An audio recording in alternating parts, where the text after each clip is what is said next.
Salam, əziz və dəyərli tamaşaçılar. Sizi yeni layihəmiz olan Füzuliyə Axund Baxışı verilişində xoş gördük. Bu layihə çoxsaylı tamaşaçıların istəyi nəticəsində ərsəyə gəlib. Biz bu layihə boyunca Füzuli dahi şairimizin divanındakı qəzəlləri dəyərli ruhanimiz, ustad şair Axund Azərlə birlikdə şərhini dinləyəcəyik. Hacı, xoş gəlmişsiniz. Teşekkür ederim. Sağ olun. Allah razı olsun. Allah kömürünüz olsun. Və bizimlə birlikdə söz xiridarları bu verilişdə iştirak eləyir. İstəyirəm onları da sizə təqdim eləyim. Bir qonağımız Şirzat müəllimdir. Digər qonağımız şair Elman Nadim. Bir növbəti qonağımız isə şair Vəlixan bizimləndir. Sizləri də salamlayırıq və təşəkkür edirik, təşrif elədiniz. Hacı, istəyirdim elə birbaşa keçək mövzuya. Qeyd elədiyim kimi divandan qəzəllər ki, şərh edəcəksiniz və bizim ilk qəzəl olan qəzəli ki, bəyan verilişində siz şərh eləmişsiniz. Biz inşallah ikinci qəzəldən başlayaq. Siz bu haqda fikirlərinizi, şərhləri tamaşaçılarla, izləyicilərlə bölüşün, zəhmət olmasa. İnşallah. Ya Allah, bismillah. Əvvəla, hər şeydən əvvəl bir dənə bunu qeyd eləmək istəyirəm ki, Füzuliyə baxış hər kəsin öz açısından, öz prizmasından, öz tərəfindən olur. Kimliyindən asılı olmayaraq heç bir kəs iddia edə bilməz ki, Füzuli məhz bunu demək istəyir. Çünki şeir şairin öz içindədir. Özü bilər ki, o nəyi qəsd eləyib, nəyi demək istəyib. Bu mühüm məsələdir. Hələ o vaxtı ustadımız rəhmətli Ələmdar Mahir bir kitabı var, onun mənim tanıdığım Füzuli. Demir, Füzuli belə olub. Mən belə tanımışam onu. Mən bu cür bilmişəm. Çünki inşallah ki, əgər bu verilişimiz bizim mütəmadi olsa, davamlı olaraq çalışacaq ki, Türkçə divanında bütün qəzəlləri şərhini deyək, nəyə gücümüz çatırsa. Çünki çox adam müraciət eləyib ki, qoy yadigar qalsın, sonra fani dünyada itər, batar filan. Yaxşı qalsın. Amma bir xahişim də var ki, heç kəs belə düşünməsin ki, mən əgər bir beyti, bir qəzəli deyirəmsə, bu o demək deyil ki, mütləq hələ budur. Mən bunu belə görürəm. Bir başqası deyər ki, məsəl üçün, mən burada bunu da görürəm. O deyə bilməz ki, sən deyən deyil, mən deyəndim. Mən də deyə bilmərəm ki, yox, sən deyən deyil, mən deyəndim. Mən bütün o Füzulinin qəzəllərinə şərh verən bütün mütəxəssisləri salamlayıram, alqışlayıram. Çox gözəl. Sadəcə olaraq mən də bir fikir tapmışam. Mənə elə gəlir ki, burada belədir. Bunu hər halda deyə bilərik. Mən niyə görə bunu hər dəfə qeyd eləyirəm? Məndən olsa hər verilişdə bu sözü deyərəm, sonra başlayaram. Əgər məndən olsa. Çünki, yenə deyirəm, bəzi adamlar görürlər, sonra həvəsə düşürlər və ya irad bildirmək məqsədi ilə və yaxud ya belə fərq eləməz. Mən bu cür görürəm, bu cür anlamışam. Hətta bir verilişlərin birində Cəfər Cabbarlının ana şeiri haqqında demişəm. Və nə qədər ana haqqında şeirlər var, hələ doğrudan da ən gözəli Cəfər Cabbarlınındır. Burada heç bir fikir ayrılığı yoxdur. Sadəcə olaraq bir cümlə ola bilsin, şairdir də, şairin sözü vəhyi münzəl deyil ki, hələ nə deyibsə Allah deyib, belə deyil. Nə ola bilərdir? Çünki ricab-ı xovfə məkan vermərəm, gəl alimlər 100 ildə vəz edələr. Dəhşəti qiyamətdən deyir ki, ricab-ı xovfə. Yoxsa bu adamı, bu fikri biz hörmətlə yanaşırıq. Amma məsəl üçün dinimiz tamam başqa söz deyir də. O nöqteyi nəzərdən bu demək deyil ki, Cəfər Cabbarlının ana şeiri zəifdir.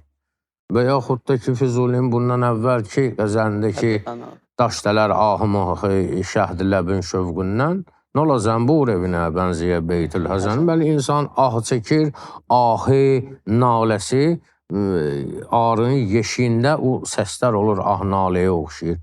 Yəni, bunu hamı bu cür də qəbul eləyir. Mən bir əlavə istəmişəm ki, mən burada bunu da görürəm. Bu gözəldir də, hər halda. Yəni, bu da var. Və fikrim də, məqsədim də odur ki, əgər kimsə faydalana bilsə, nə xoş bizim halımıza. Yoxsa ki, o iddiada deyilik, vallahi billahi ki, biz elə düzünü biz bilirik, bizdən oynası yoxdur, yox. Demək, Füzulinin türkcə divanında 4 münacat var. Münacat şeirin bir növüdür ki, bunlar hamısı qəzəldir. Şeirin bir növüdür ki, münacat, yəni Allaha nə? Müraciət mənasında. Amma müraciət nədir? Münacat nəcva sözündəndir, yəni pıçıltı ilə. Ki, Allaha tərif deyirsən pıçıltı ilə. Eynən necə ki, bizim dinimizdə dualar var. Və ələl-xüsus Kumeyl duası hələ bu cürünə başlayır təqribən. Ki, indiki qəzəli ki, şərhəliyiciyi o cür başlayır. Amma Füzulinin türkcə divanında 4 münacatla başlayır. Birincisini bəyan verilişində danışdıq. Qəd ənarəl eşqil üşşağı min hacəl huda. Hansı ki, bu eşqdən danışır, amma ilahi eşqdən. Sonra bu qəzəl ki, ya mən əhatə elmükəl əşyaə külləhə, bu olacaq bugünkü şərhimiz. Sonra 2 dənə də qəzəl var ki, ya Rəb həmişə lütfünü et rəhnuma mənə. Bu qəzəlidir. Sonra bir də var ki, zəhi zatun nihanu, ol nihandan mavsiva peyda, bihari sünhinə əmvacı peyda, qarına peyda. Bugünkü isə ya mən əhatə elmükəl əşyaə külləhə bunu ilə başlayır. Bu ərəb dilində bir cümləsini götürür ərəb dilindən ki, ey elmi hər bir şeyi əhatə eləyən. Allaha bu cür müraciət eləyir. Hətta dinimizdə bu cürünə and verməklər də var ki, Kumeyl də o ilə başlayır. Ki, ilahi, səni and verirəm. O elmi və ki, sənin elmin hər şeyə əhatə eləyib. Allahın alim sifəti ki var, bilən sifəti. Onun zatı sifətlərindəndir. Mərhum Şeyx Səduqun bir düsturu var bu haqda. Allahın zatı sifətləri ilə feili sifətlərinin fərqini necə bilmək olar? O sifətin əksini, antonimini, ziddini qoyursan, əgər Allahın şəninə yaraşırsa, bu onun feili sifətidir. Yox, o sözün əksi, antonimi Allahın şəninə yaraşmırsa, bunun zatı sifətidir. Məsələn, Allah alimdir, biləndir. Bunun əksi nədir? Bilməyən. Yəni, Allahın şəninə yaraşmaz. Hayy sifəti Allahın zatı sifətlərindəndir. Hayyə diri. Amma əksi nədir? Ölü Allahın şəninə yaraşmaz. Amma digər sifətlər var ki, onların əksi Allahın şəninə yaraşır. Yəni, Allah eləyər. Məsələn, Rəzzaq sifəti, ruzu verən. Onun əksi nədir? Ruzunu alan, bəli, Allah ruzu verən də alandır da. Can verən, dirildən, öldürən, bu cür nə? Bunlar feili sifətlərdir. Elm, yəni Allahın elmi, hər bir şeyi əhatə eləyir. Özü də birinci misranı bağlayıb beyt eləmək üçün Füzuli belə bir söz deyir ki, ya mən əhatə elmükəl əşyaə külləhə. Ey bütün külli şeyləri, əşya şeyin cəmidir. Hər şeyə ki bir şey deyə bilərik, onu Allahın elmə əhatə eləyib. Şeyin də cəmi nədir? Əşya. Ya mən əhatə, ey o kəs ki əhatə eləyib. Elmükəl ki sənin elmün, Əşya küllaha bütün şeyləri neyniyib, əhatə eləyib. Nə ibtida sənə mütəsəvvər, nə intiha. Sənin nə əvvəlvi düşünmək olur, nə sonu. Allahın nə əvvəli, nə sonu var. Yəni, nə deməkdir? Allah qeyri-məhduddur. Amma insan isə, bunu deyən insandır. İnsan məhdud varlıqdır. Onun elmi müəyyən yerə qədərdir ki, necə Allah Teala deyir ki, وَلَا يُحِيطُونَ بِشَيْءٍ مِّنْ عِلْمِهِ إِلَّا بِمَا شَاءَ. İnsanın elmi o qədər əhatə eləyə bilər ki, nə qədər Allah icazə verib. Mən bunu həmişə bir misalla çəkmişəm ki, bir almanı bölürsən, içindən bir qurt çıxır. Bu qurta deyirsən ki, sən ağacda 100 dənə almadan biridir. Birinin içindən çıxan qurtsan. Bu ağacsa həyətimdə bir 30 dənə ağacdan biridir. Mənim həyətim, yaşadığım bu qəsəbənin, bu kəndin bir 300-500 həyətindən biridir. Bu kənd Bakının 32 kəndindən biridir. Bakı Azərbaycanın şəhərlərindən biridir. Azərbaycan dünya ölkələri. Hələ gedirsən, qalaktikaya gedib o qurta onu deyə bilərsən. Sənin elmin qalaktikaya gedir, çıxır. Amma qurtun anladığı ancaq o almanın içi boydadır. Orada hərəkət eləyə bilər. Onun dışında, kənarında nə işlər baş verir bu saydıqların, qurtun ağlı üçün deyil o. Bu insanın da zəkası gerir, qalaktikaya gedib çıxa bilirsə, Allah icazə verdiyi qədər oradan oyanan nələr var? İmam Sadiq əleyhissalamdan soruşurlar ki, bu 7 qat göy ki deyirsiniz ha, bunlar nədir? İmam cavab verir ki, bütün bu galaktika, bu gördüyüm, bütün bu kəhkəşan göyün birinci qatıdır. Bunu götürüb hamılıqla bir yerdə atson göyün ikinci qatına, elə bil ki, səhraya bir üzü yatmısan. Birlə ikini yığışdırıb 3'ə atson, elə bil ki, səhraya bir üzü yatmısan və bu minvalla 7 qata izan belə deyir. Allah Teala'nın elmi hər bir şeyi əhatə edib. İnsanın elmi o qədər əhatə eləyə bilər ki, nə qədər Allah icazə verir, ondan oynası yoxdur. Füzuli Leyli Məcnun'da hələ münacatlarının birində qayıtır ki, əndişəyi zat qılmaq olmaz. Bilmək bu yetər ki, bilmək olmaz. Biz əgər təsəvvürümüz, bizim elmimiz Allahı təsəvvür eləyib, əhatə eləyə bilsə, deməli nədir? Deməli bu o deməkdir ki, biz Allahı başa düşdük, Allahı bizim elmimiz əhatə elədi, o Allah olmadı ki, oldu məxluq. Və onun nə ibtidası, nə intihası, yəni nə əvvəli, nə axırı təsəvvürə gələn deyil. İnsan başa düşməlidir ki, mən bir şey bildim ki, mən səni tanımıram. Səni tanımaq mümkün deyil. Budur məsələ. Ki, ya mən əhətə ilmikələşyəvə külləhə, nə ibtida sənə mütəsəvvər, nə intiha. Nə əvvəl, nə axır, sən qeyri-məhdudsan.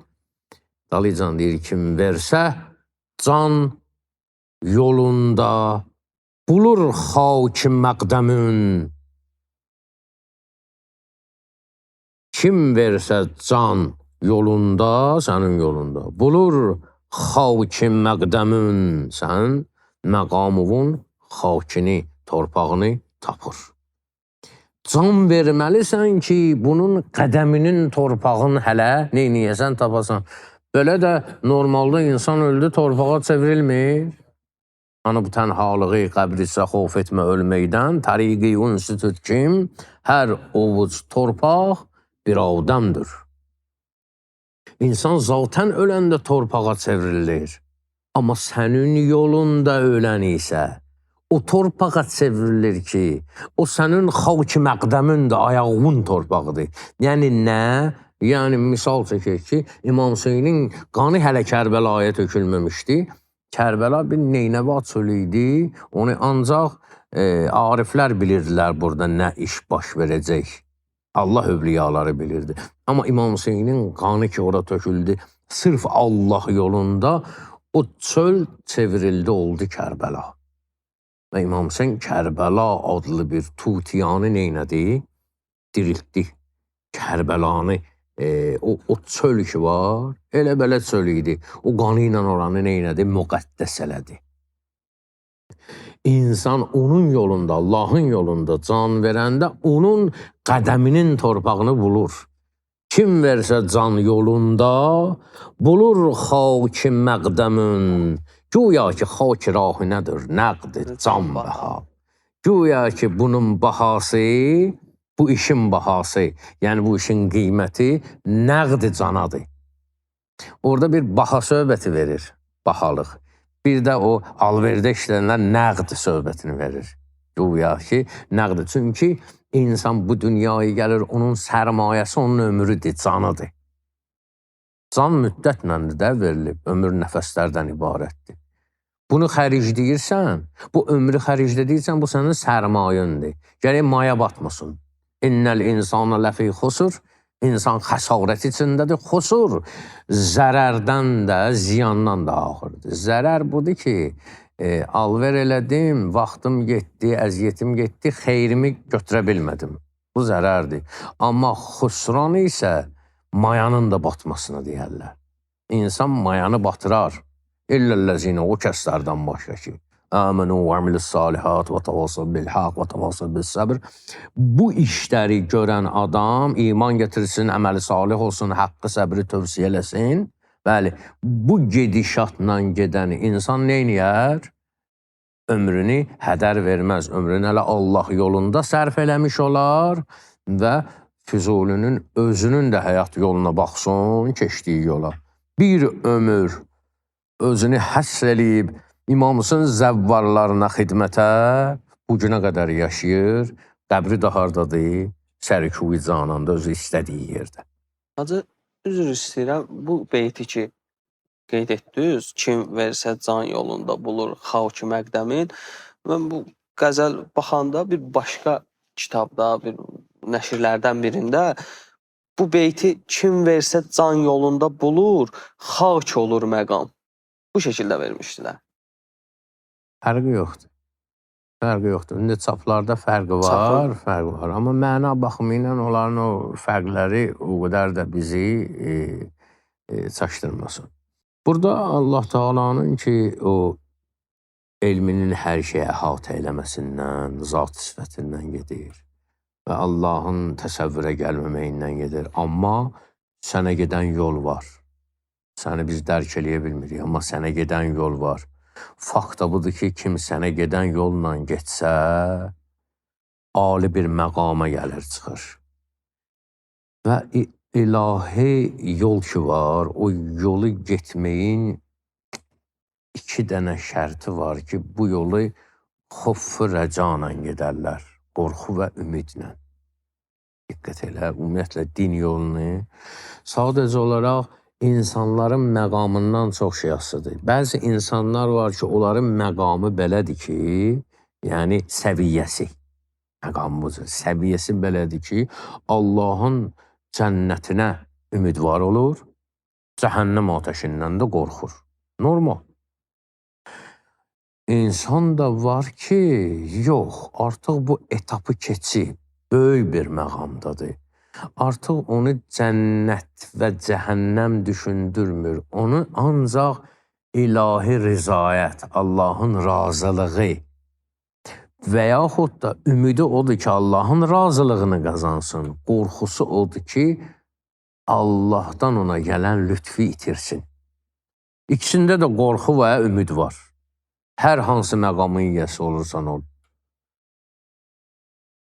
Ya Allahın cənnətinə, yəni meylun var, həvəsun var, əbədi səadət axtarırsan və yaxud da ki, cəhənnəmindən qorxursan. Birində ümid var, birində qorxu. Elədir? Bəli. Amma bəzi adamlar var ki, onun eşqi ilə yaşayır, ümidi ona qovuşmaqdır, amma qorxusu nədir? Ondan ayrı qalmaqdır. Əleyhissalam deyir, tutalım cəhənnəmə atdım, mən cəhənnəmə tutalım dözdüm. Ayrılığı. Səndən ayrılığı necə dözərəm? Bu həmən məqamdır. Və ümumiyyətlə istər hansı məqamın yiyəsi olursan ol, xof rəca var. Ümid və qorxu. Bunlar da paralel olmalıdır. Bənzir uşağın valideynindən, məsəl üçün, həm çəkinir, qəhrindən çəkinir. Amma həm də rəhmətinə neynir? Ümid bəsləyir. Burada bir beyt var ki, sən qılan məzahiri ümmidi bim. Əvvəl bunu deyə, ümmid, bayaq dediyimiz ümiddir, bim qorxudur. Bim sözünün mənası qorxudur. Deyir, sən qılan məzahiri zuhura getirməyi, ümmidi bim, ümid və qorxunu sən təzahürə getirən. Necə? Edib Musanı elmi gənci, əsasını əjdaha. Demək, niyə görə? Musa əleyhissalamın elminə nə deyir? Gənc. Gənc nədir? Xəzinə, gəncinə.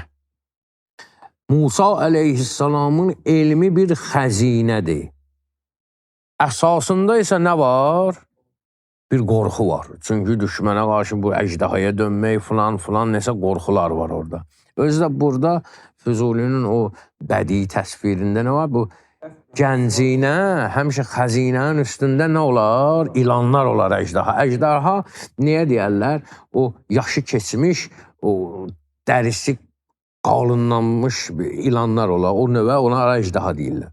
Deyir ki, sən qılan məzahiri ümmidi bim. Neynəmsən oynan? Edib Musanı, elmi gənci, əsasını əjdaha.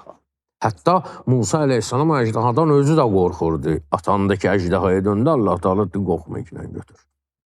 Bu haqda biz danışmışıq, yəni də yada salıram ki, Allah Teala Musa əleyhissalamdan soruşanda sənin əlindəki nədir?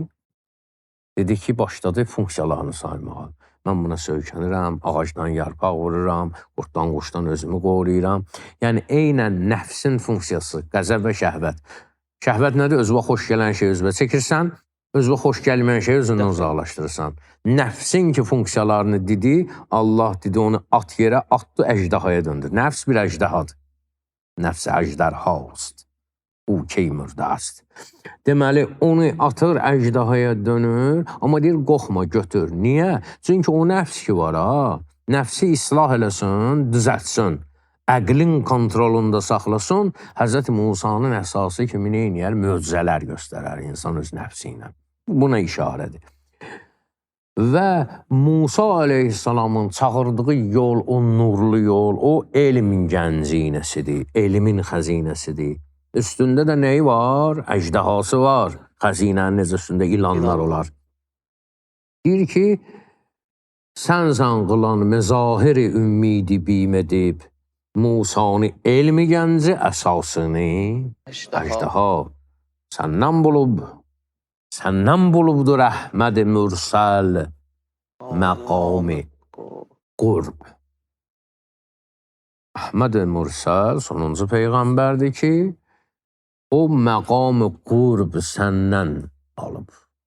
Məqam-ı qurb ən yaxın məqam ki, Meyracı nəzərdə tutur və sən deyir onu Yasin surəsini deyir, bir də Taha surəsini deyir ki, sən onu Yasin və Taha surəsində, Yasin də Peyğəmbərə aiddir, hüruf-i müqəttəə ki var.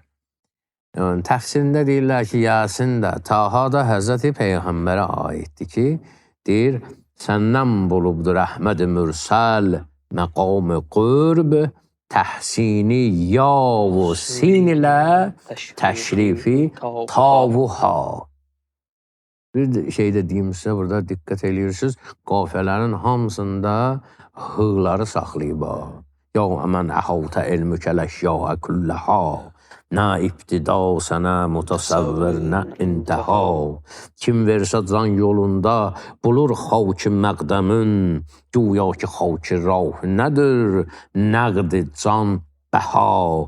Sən qılan məzahiri ümmidi bim edib, Musanı elmi gənci əsasını əjdaha. Səndən bulubdur Əhməd Mürsəl məqami qurb, təhsini yavusin ilə təşrifi tavuha. Yaqubidən nişanə-i şovqun qəmü ələm. Yusifdə nəşə-i nəzərün bəhcət-ı bəha. Necə ki, o qorxulu məsələlərdə də, əjdaha məsələsində də bir incəlik, bir qüdrət var idi əslində. Musanın elmi isə xəzinədir, gəncinədir. Fərqi yox deyə, istər qorxunun içərisində, istər ümidin içərisində, ikisində də bu gözəlliyi var. Bir Allahın sevgisini itirməkdən qorxuram. Qorxu olmağına qorxudur, amma pis qorxudur. Qorxunun özündə də bir gözəllik var, ha. Neydən qorxursan? Sənin eşqi itirməkdən. Deyir, bir məsəl var, deyir, mən onun üstündə əstim, o elə bildim, mənə soğuqdur. Yanlış anlaşılmasın da məsələdə. Qorxunun içərisində əslində deyir, bir gözəllik var. Deyir, sənin nişanə-i şövqün, şövqün nişanəsi Yaqubda neyi göstərir? Qəm ələm göstərir. Amma bunun nəticəsində nə olur? Yusifdə nəşə-i nəzərin bəhcət-ı bəha. Bəhcət sevinc deməkdir. Bəha parlaqlıq. Həzrəti Yusifi gətirdi, Misrin əzizi elədi. Amma bu yandan Həzrəti Yaqub onun neyini çəkdi? Hicranı, ayrılıq hicranını çəkdi. Səndən Yaqubidən nişanə-i şövqün qəm-ü ələm, qəm, ələm də dərd deməkdir.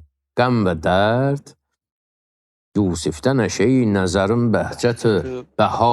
Burada ikilik gedir, ha. Xof-u rəcadan gedir burada söhbət. O da var, bu da var. Deyir, bulmazdı qəhrün açmasa xani siyasətin, həlmin məzid loğmasına duzəx iştəha. Bu nə deməkdir? Deyir ki, xani süfrədir. Xan süfrədir. Siyasət isə cəza deməkdir. Siyasətin bir neçə mənası var. Hilə mənası da var. Bu da cəzadır. Leyli Məcnunda da Füzuli deyir, Leylinin anası Leyliyə deyir ki, neynərsən əgər anun eşitsə, qəhr ilə sənə siyasət etsə, cəza versə. Siyasətin bir mənası hilədir, bir mənası cəzadır, bir mənası da var ki, əsl siyasət o cür olmalıdır ki, o Ceyran sürüsünün içərisində bir dənə bək qaçanı olur qabaqda gedən. Təhlükə olanda o başlayır qəribə qaçmağa, atdan-attana qaçmağa, sürüyə xəbərdarlıq eləyir ki, təhlükə var. Və özü qaçır, sürətlə qaçdığına görə, özü qaçır təhlükəyə tərəf, hansısa bir yırtıcıya tərəf ki, onu azdırsın, qaçır ki, o onun üstünə gəlsin, yırtıcı, o da yırtıcını azdırsın və sürünü bu ilə neynəsin? Xilas eləsin, öz canını o təhlükəyə atmaqla. Ona siyasət deyərlər. Həmən o Ceyrana. Burada isə siyasət cəza mənasındadır. Bulmazdı qəhrün açmasa xani siyasətin həlmin mızid loğmasına duzəx iştaha. Duzəx cəhənnəmdir, iştaha iştahadır. Həlmin mızid sözü də yenə də varmı? Qaf surəsinin 30-cu ayəsində Allah deyir ki, o gün cəhənnəmdən soruşarıq ki, doydun, yəni o pis adamları ki, ora atanda, cəhənnəmdən soruşarıq ki, doydun, cəhənnəm deyər ki, həlmin mızid yenə də varmı? Burada da incə bir dənə məsələ var. Bu, insanın nəfsidir. İnsanın doymayan nəfsi çevrilir, cəhənnəmə özünü yandırır. Çünki nəfsən nə versən doymayacaq. Təzəsini versən, daha yaxşısını istəyəcək. Daha yaxşısını versən, ondan da yaxşısını istəyəcək. Ta ki, axırda Firon kimi deyəcək ki, Ənə Rabbukumul Ələm, mən sizin uca Rəbbinizəm, Allahlıq iddiasına düşəcək. Nəfsin xüsusiyyəti budur, gərək nəfsi neynəyəsən, islah eləyib tox saxlayasan ki, islah olunmuş nəfs Musanın əsası kimidir. Ona görə deyir, bulmazdı qəhrün açmasa xani siyasə, sənin qəhrün qəzəbün. Allahın bir qəzəb sifəti var da. Sənin qəhrün deyir, əgər cəza süfrəsini açmasaydı, həl min məzid loğmasına dozaq neynəməzdi? İştaha İştaha tapmazdı. Bu sənin qəhrindəndir ki, o qəhrin özündə də bir rəhmət var əslində. Nədir o rəhmət ki, insanlar o qəhri görüb neynəsinlər? Bəzi adamlar qorxsunlar, bəzi adamlar ki, o sevgini itirməkdən qorxur. Fərqi yoxdur. Hər ikisində də qorxu olmalıdır. Ya Rəbb, bəlayı qeydə füzuli əsiridir. Qeyd bağlılığa deyərlər. Dünya heç vaxt pislənməyib. Dünya gözəldir. Dünyaya bağlılıq həmişə pislənib. Dünya neymətlərdən ibarətdir. O neymətlərdən istifadə eləginən ki, neyniyəsən? Allahı tanıyasan, Allaha çatasan, Allaha tərəf gedəsən. Əgər o ilişib qalsın həmən o dünya bağlılığında, hələ bil ki, açqını taxmısan ki, sənə lazımdır ki, müəyyən şeyi oxuya biləsən. Oxumaq qalır bir qıraqda, sən başlayırsan açqının bərbəcəkləri ilə məşğul olmağa. Məqsədsə, lazım olan şeyi görməkdir. Lazım olan şeyi də görmürsən. Buna nə deyərlər? Bağlılıq, bəlayı qeydi. Deyir ki, ya Rəbb, bəlayı qeydə Füzuli əsiridir. Deyir, ilahim, ya Rəbbim, Füzuli bu bağlılıq bəlasına əsir olub, dünyaya bağlanıb. Ol bidili, o ürəksizi, ol bidili, bu dam-ı küdurətdən et rəha. Kədər tələsin, dam tələyə deyərlər. Ümumiyyətlə, heyvanları hər hansısa bir kletkaya salarsan, hətta heyvanların saxlanılan yerə də dam deyirlər bəzi o baketlərində, ya belə regionlarda falan da. Dam yəni tələ, o qəfəs. Deyir ki, ol bidili bu dam-ı küdurətdən et rəha. Azad elə, rahatçılıq verginən ona ki, mən bu kədər tələsinə neynəməyim, düşməyim. Kədərin tələsi nədir? Dünyaya bağlılıq. Çünki dünya insana həmişə nə getirir? Kədər getirir. Dünyaya bağlılıq. İnsan dünyaya bağlı olsa, kədər içində olacaq. Hətta dinar, dirhəm haqqında da belə bir hədis var. Dinar yəni dar-nardır. Od evi. Dirhəm dar-qəmdir. Yəni qəm evi. Bu qızıldır, bu vardır, bu dövlətdir. Bunlar çoxaldıqca problem gətirir. Allah Teala insan üçün deyir ki, sən bir dənə mənim bir bəndəmsən, mən sənə hac-yalavad saxlamayacağım. Sən özüm dolandıracağım. Sən də cəhd elə, kəsbikar əl-kasib Habibullah, kəsbikar elə, Allahın sevgilisi ol. Amma bu məsələlərə bağlanma. Bu məsələyə bağlansan, sən olacaqsan dünya adamı. Mən səni dünya üçün yaratmamışam, mən səni yuxarılar üçün yaratmışam. Zəhələ əleyhissalam deyir ki, məndən soruşun göylərin yolunu. Mən onu Kufənin küçələrindən yaxşı tanıyıram. Allah sizdən razı olsun Hacı. Allah salamat elmimizi eləsin. daha da bərəkətli eləsin. Təşəkkür edirik sizə. İnşallah ümidvaram bu davam edəcək, axarlı Bəli, olacaq. inşallah. Və mən növbəti verilişə qədər sizinlə sağollaşıram. İnşallah növbəti verilişlərdə görüşmək ümidi ilə.